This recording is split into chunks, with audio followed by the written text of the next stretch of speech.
Hi, I'm Mark Camoccio from Mart TV, and this is part 3 of the beginner's guide to airguns. And this time we're looking at charging up a PCP, pre-charged pneumatic. People come to my own shooting club, and they've got their own PCP, and they're just taking it to the local gun shop and getting them to fill it up every time. And I suppose if you don't do much shooting, it's only a few quid a go, then maybe you can get away with it. But it's a very awkward way of doing it to me. You want to be independent. Doesn't cost a fortune to sort of gear up for it. So that's one option.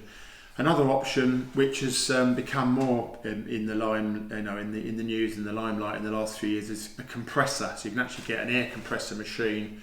They're about sort of 500. Well, start at about 500-600 quid, and then they can go up to a few £1,000s. And it's literally a little compressing machine. Great for clubs. Some can fill just the gun, some can fill bottles, but obviously it's quite a big outlay. For me personally, I use a pump. You've got the manual dedicated airgun pump, which deals with the high pressure. You might see a bicycle pump and think, well, why can't you just use that? But obviously, you're talking about very high pressure air in these things, and so you need a proper safe high pressure pump, and there's plenty of dedicated pumps on the market.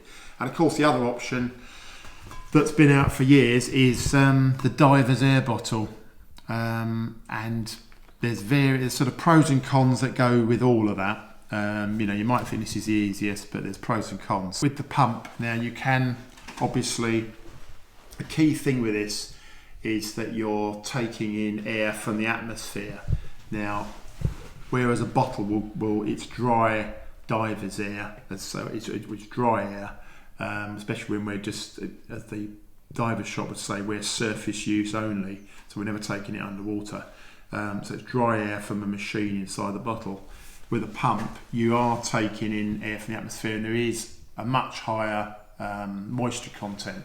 Now Hills, that's a British manufacturer. I've used one of these for years. But they're one of they're the only one to have a full-blown what they call the dry pack, which is that pod there. And you undo that and you fill it with, it looks like mustard seeds inside, and basically they claim it's about 90% of the moisture from the air. So that's taking it's taking out an awful lot of moisture, which of course is going to stop the corrosion inside of the valve and systems. I can really recommend these. I've used it for years, and it's good from that point of view. Now with so as I say, obviously with the pump you've got more effort. This is the key thing, physical effort with this. As I say, I'm no athlete, but if you're just topping up the gun, it's no big deal just to link it up, and then it takes a few strokes. It's roughly a stroke per shot when you're filling from scratch, if you look at it that way. But if you're just topping up a rifle after a session, it's really no big deal. We can show you that in action now. So we just have a look at the pump.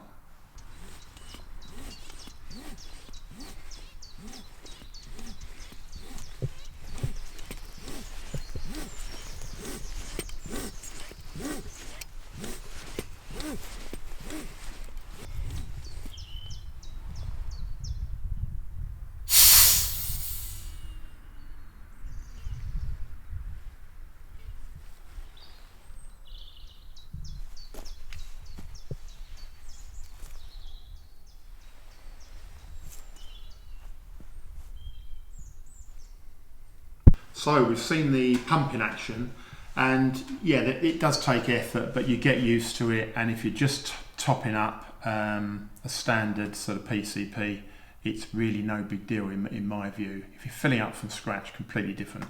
But with now air bottles, obviously probably the most common, and these come in all different sizes. I mean, this one, I've got it the wrong way around in this bag just to keep it steady here, but this is 7 litre, but you can get bottles sort of 3 litre, 3, 4, 5, 7, 12 litres, and you can also get a 15 litre, quite large vessels. And of course it means you've got big air supply at home, you can decant or diffuse it for storage. And so some people have sort of small bottles that they'll use to take to competitions just for the day. There's a whole world that you can sort of look into and get the right size bottle that suits you. Now all of these things, whether it's pump or air bottle, will rely on your adapter. So with this day state, obviously they supplied that adapter, which is up to there.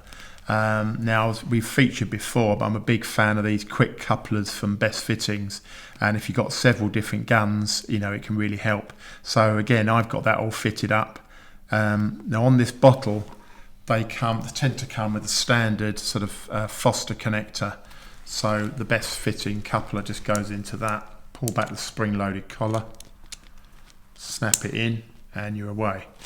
And now connecting to the gun, again you've got a spring-loaded collar. Pull that forward, and that's in. That's on. So with all that connected, now we've got a bleed valve on the bottle. Just make sure that's done up tight, and then you're slowly opening the valve. There's a slow feed on the air on this one that's deliberate, and it's desirable if you ask me, because obviously you don't want to overfill too easily any PCP. So that's a handy feature. So you basically open the valve and you'll see that needle jump up. Now what it's doing, it's moving up. You don't open it much, and you see it's stopped there, and that's obviously stopping at the pressure that's already in the gun. So basically then you know where you are, and then if you say you've got a fill pressure on here, you can see that's 200 bar at the top. If you've got a fill pressure 200 bar on the gun, open the valve and let it rise until it hits that pressure. We won't bother doing that now, we'll shut it off, but that's what you do. Once you hit your desired pressure, shut the valve off. Now you've still got high pressure air in this cable in between the gun. So the first thing you do is bleed the air line. So you open your bleed valve, that's now released the air from the cable, and then you take the cable off the gun. There we are, it's that simple. Now obviously, the big sort of downside on air bottles, compressed air bottles, is that they can be heavy if you get the really heavier ones, but again, as I say, you buy the size you can cope with and that's appropriate. It's dry air. The good thing is it's obviously dry air that's coming from inside, so you haven't got the moisture problems. When you're in transit, if you're going to a shoot, then you want to make sure that you've properly secured the bottle inside the car. And obviously we've featured these before. I'm just using it in a cat-handed way here, but these bottle holders are great. But anything that can secure, you've got to make sure that you've securely strapped in the bottle for safe transit anywhere you go. The key thing is that periodically, although we're using it for air guns, so as I say, it's called surface air only. Every 5 years you need to have your bottle inspected, and that's what they call a hydrostatic test.